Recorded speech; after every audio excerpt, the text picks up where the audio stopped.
Alright, jumping into another match against the Kilika Beasts. They have been pushed up to level 99. This is a monumental level. This is insane. This is crazy.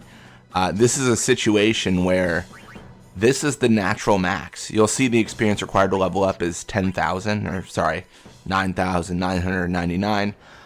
So what that means is if we push them up another level, we're using the editor to go to a level they are never naturally supposed to go to. I think a lot of people are already aware of the stat changes here. A lot of people already understand what the beasts do at level 99, but 60 catch for Nizarut, more shoot for Larva. I believe he has 96 shoot at 99. But yeah, like really great stuff for them. And once we push him to 100, I don't know what's going to happen. There's a world where potentially they lose stats, maybe they gain stats. I think they slowly increase until they're just completely unstoppable. That's my assumption. I'm really worried about the Glories, especially because I'm controlling them. I really don't know how they're going to change. I truly do not know what's going to happen. But let's pass to Zazzy, and let's see if we can get out of here. Basically, we're just going to push with Zazzy, take the hit. Well, I guess we don't have to. Actually, taking the hit here is a mistake. It gets Larbite closer to... Well, is it? I don't know. I might be screwed here. I might have messed up.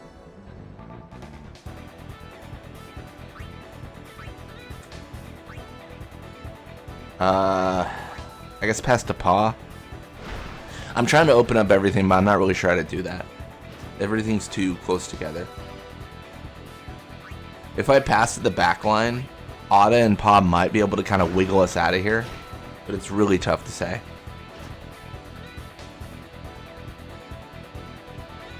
I feel pretty good about this. Let's pass to Zazzy.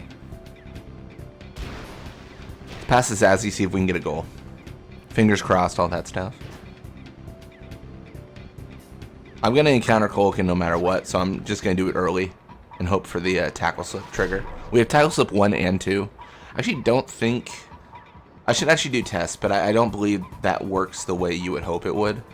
I believe it's just 80% chance because you have tackle slip 2, and then having tackle slip 1 is like redundancy in case you lose tackle slip 2. But I don't think it actually affects anything.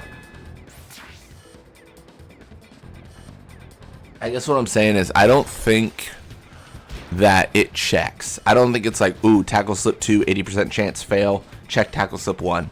All right, 40% chance succeed. And I don't think I also don't think it chooses the technique and then does the odds. Because I feel like whenever I've faced opponents with both equipped, it feels like the same amount of encounters. It feels like, oh yeah, like they normally dodge, but then occasionally we hit them. And it doesn't feel like that variation is changing. Or that dodging.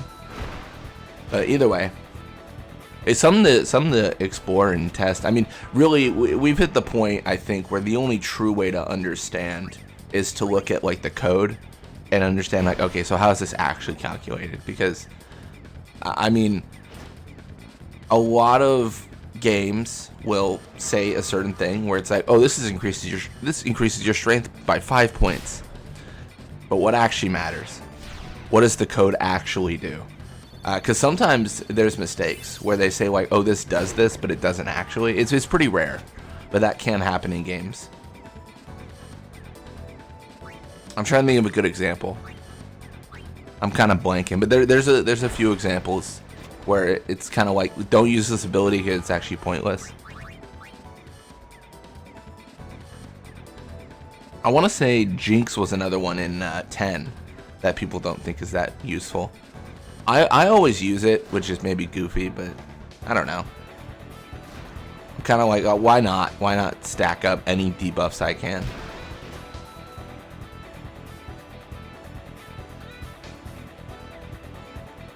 Well, now we gotta deal with Iskin and his 81 shoot. He's dribbling, right? So this is good. He's gonna go to 40. Yeah, 40 shoot. He could still score with that. Like he's crazy. He could just score. He could just do whatever he wants. He has that power.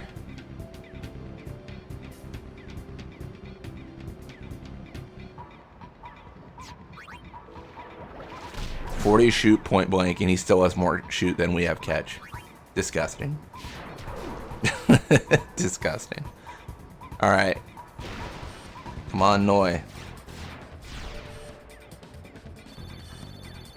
Pretty good. Oh, thank goodness. All right, cool. All right, we're 1-0 up. This is beautiful. We're just going to swim. Nothing we do matters at this point. Like, we can't score, they can't score, so we're just going to run out the clock. Nice. I actually thought there'd be an encounter there, but Pa moved expertly to get all 4 characters. Avoided them, but if we had gone further, that would have been a 4-person encounter. That would have been unfortunate. Oh, only base tackle slip. Is it worth it then? I think it is because of the sphere shot. If Zazzy didn't have sphere shot, I would swap Kira and Zazzy.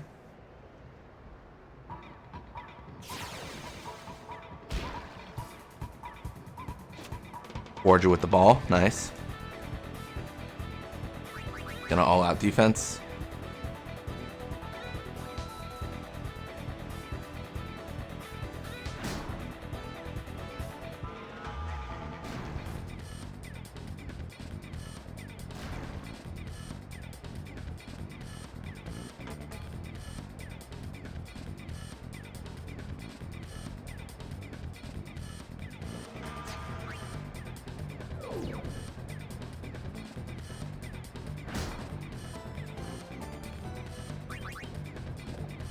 Big sleep. Let's go. Alright, we're gonna auto counter. We gotta pass this away. Things are getting a little bit sticky.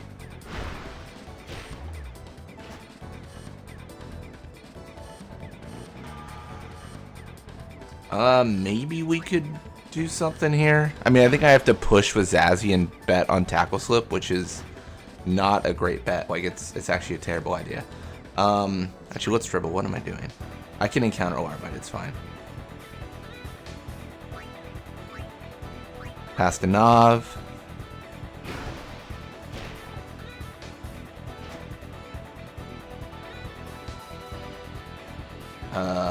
What are we doing? We're just spinning. So this is the tough situation we've had before, and this is a philosophical argument, if you will. Or an ethical argument, something like that. Is it right for us to do nothing if they're doing nothing? Because what I can do is I can pass to Pa. I can pass to Ada. I can pass to Nav. And no matter what I do here, they're going to do nothing, and I'm going to win the game. This is kind of lame, right? Like, am I abusing the CPU, or are they trying to abuse me? I can't really tell, because I want to open it up, but I also don't want to throw away the ball. I'm torn between, like, you know, make the play versus just win the game. Like, look at this. Let's get really risky. Like, maybe let's just make the play. We're gonna lose, but let's just make the play. I won this game if I don't do this. No, he spins in circles. Dude, I can't believe it. That was brutal. Alright, that's not good. Yeah, that was really bad. I could have gone for the tackle to hope that tackle slip works there, but that felt risky. Yeah, I'm really torn on those moments because I kind of feel like I've won. Because if they're not going to participate, why should I? You know, I'm almost like, you know, frustrated at them. I'm like, well, if you're not playing, I'm not going to play, and I'll just win. You know, feels like they're taking their ball and going home, so to speak.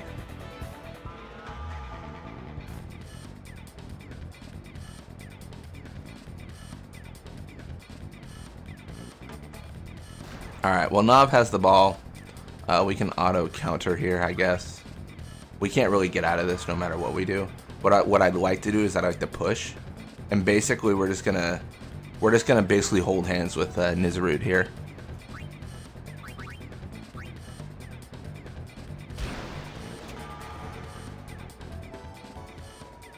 Gonna all out defense.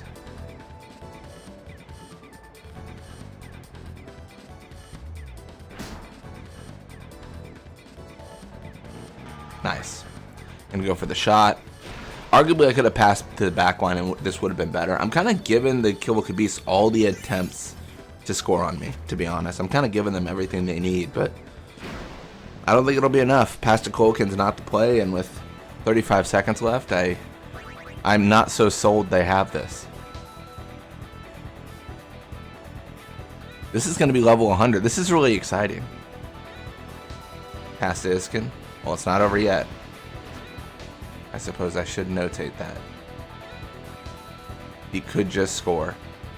Well, pass to Larbite's not great. It's over. Not enough time. Not enough time. Funny enough, Iskin probably could have shot there and maybe have done something, which is crazy because he's 5 miles away from the goal. He's over there in Kilika shooting, basically. But that's going to be 1-0 for us. That's going to be victory. That's going to be a level up for the Kilika Beasts. Nice.